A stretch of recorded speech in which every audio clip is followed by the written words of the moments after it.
up and down and just what Trae looked like by and large, especially with and without DeJounte Murray on the floor. But I ask you, Max, the biggest lesson you learned from this series with the Celtics for the Hawks was what?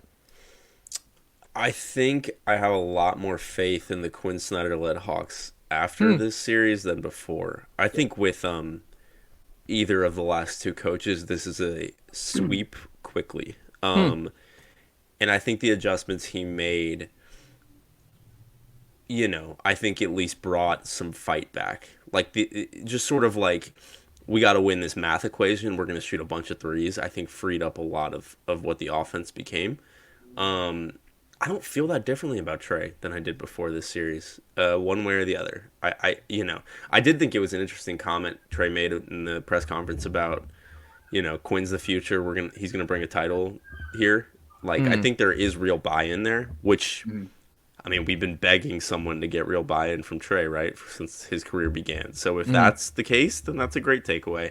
The Celtics are way better, and that's fine for now. That is what it is, and we can talk about the roster, but my biggest takeaway is like Quinn had 30 games to figure anything out, and that's impossible for any coach. But I kind of like the way they adjusted after getting absolutely embarrassed in the first two games.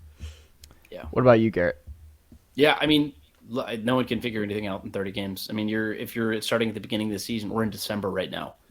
Like, that's just not enough to really get a full sample size of what an NBA season is. But I think, Max, you said it. I mean, like, the biggest thing that I took away from this is that there's buy-in from Trae Young. I was worried about that at first just because I was like, oh, we're in this honeymoon period. He's going to say all the right things. It was the same thing as Nate McMillan right at first. But we come through this series, and I don't know, it feels different just because the activity that you saw from Trae Young, not on offense, but on defense, was completely different. And you see him with that elevated effort on defense. And look, Trae's never going to be a ball stopper. That's just not in his DNA. But what he can be is he can be like Steph Curry, who just throws his arms around and gets a steal every now and then and at least has a pulse, And I think Trae Young was never that guy until Quin Snyder came along.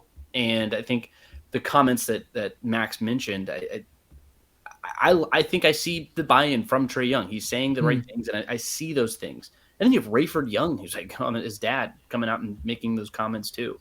I mean, he's got as much as we kind of scoff at it. It's whatever Rayford Young says, you know that he has Trae's ear.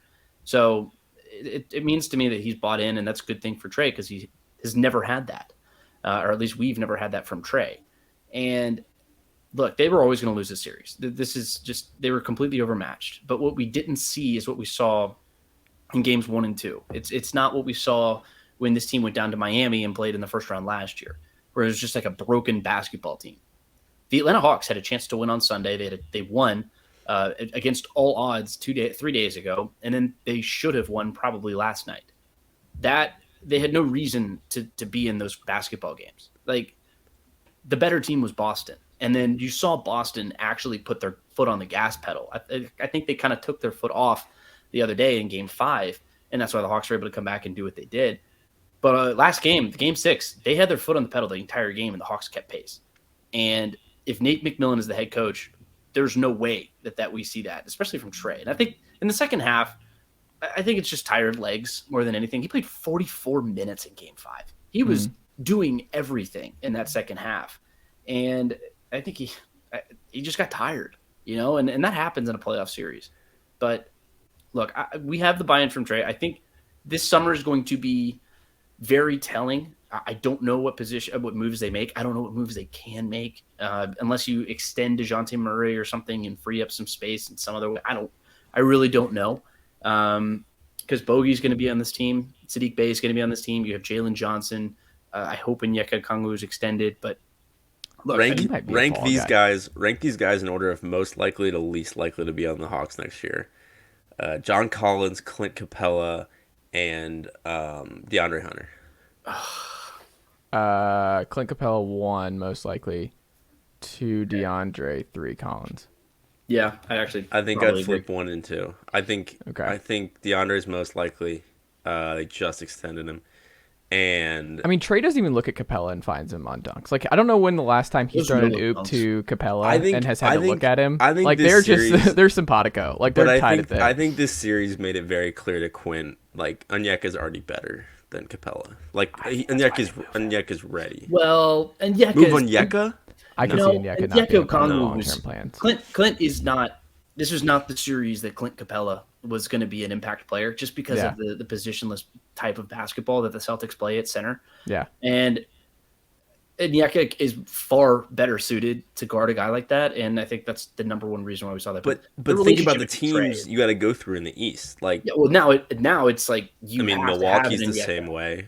Boston's the same way, and only I mean getting better, Philly's and Embiid, that's different. But I think you have to have a guy like Onyeka. I think Quin realizes that, and I think also the low key like one of my favorite things about Quin is how he's just like sort of like empowered Onyeka to like he's drawn up threes for him. He's drawn up threes for him in the playoffs. Like, I think there's something there about like we've been dying for someone to get the most out of Onyeka in his career, and like I think they've not squandered that so far, but like haven't made the most of what he could be. I think Quin is going to make the most of what he can be. But do I'd you be think surprised if Clint's not on this roster, though. I'd be surprised. DeAndre, Yeah. I think, is going to be here. I don't think John Collins is going to be. Well, you know what's annoying about DeAndre Hunter? Outside of everything, about DeAndre Hunter. He throws the ball out of bounds. Here's the thing. When he drives, I don't understand. He is so good at it. He can out-muscle dudes bigger than him. He finds a way into the lane, and it looks pretty. Like, the shot looks good. He started off really hot last night, and he's doing that, and you see it. Where I'm like, this man should average 8 to 10 free throws a game. There is no excuse. He's really good at it. This is what he should do. That is how you turn this Hawks, like, that changes the ceiling for the Hawks if he becomes that kind of player. Like, he doesn't have to be Jaylen Brown, but come on, man. Like, this is, you see it because he's good at it. And that's what's so annoying about DeAndre is that he has that skill set and he could be someone who just attacks so much more than he does. And maybe part of it is he's just lulled to sleep by the Trae 40-footers in transition, that he's just like, oh, I don't know when the next time I'm going to be able to drive inside is going to be. But, like, he's good at it, and I hope the offseason is spent with Quin being like, look, man, you're really talented. Here are the flashes of what you can do. You just have to believe that you can draw these fouls and that you can get inside when you want to, because he can. Like, he's really good in those driving possessions, and obviously he's a good long defender. I don't know. And then when it comes to, like, Saddiq, who y'all know how I feel about Saddiq Bey, he's the long-term answer at the 4, and I think you have to have a tough conversation with John, who still love John Collins, and the team loves him. I mean, he's the number one culture guy here, and you saw like that reverse layup that he just found a way to sneak in there in the first quarter last night, and the team is all on their feet. Like he's like the only unanimous like beloved player on this team year in year out. So I'm nervous about moving on from him and what the culture looks like in the locker room. But I don't think you can start him anymore. I just think you see in these playoff series, you just can't have Capella and John anymore. Like that, just John's not someone you can have out there. And I think Saddiq just does so much more, especially if you get a full offseason of him developing some pick and pop chemistry with Trae and DeJounte. I think you just have to go into the offseason like Saddiq's our long-term 4. And like, we just have to have 4. We have to have shooting there. We just have to. I'm already bummed. I'm at the bummed stage of John Collins. This sucks that we have we have to move on, and that's kind of like what it is. Someone has to move like on, and he's the number 1 pick, right? Someone has to move on from this group. Yeah. I think he's most likely to go, and I think it's not that close. But I know you don't like Jalen Johnson, and I know he was a bit erratic in this series. I think Jalen Johnson is the long-term answer at the 4. If we're talking long term. Garrett, you're back at number 1. He's shown some things this season that I think you just can't get from anywhere else. Was it the 28% from 3? No, it wasn't the 20% career from 3. It was the 0.9? rebounds, it was the energy plays. Look at what it was he the did pushing the ball. Look at what he did. Look at what he did with Quin. Let's not look at what he did with Nate McMillan and most of the time when he didn't play and wasn't allowed to do anything and didn't have the ball in his hand.